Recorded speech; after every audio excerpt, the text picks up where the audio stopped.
Hi, all. This is Judy, your wayward muse. I finally got around to finishing the second snake of the 2022 season, which is part of another Rattlesnake Trilogy in the making.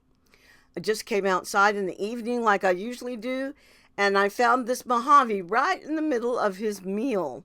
I think he caught a curved-bill thrasher, I'm not sure, but lots of birds hop around on the ground foraging for seeds that fall out of the birds' feeders overhead.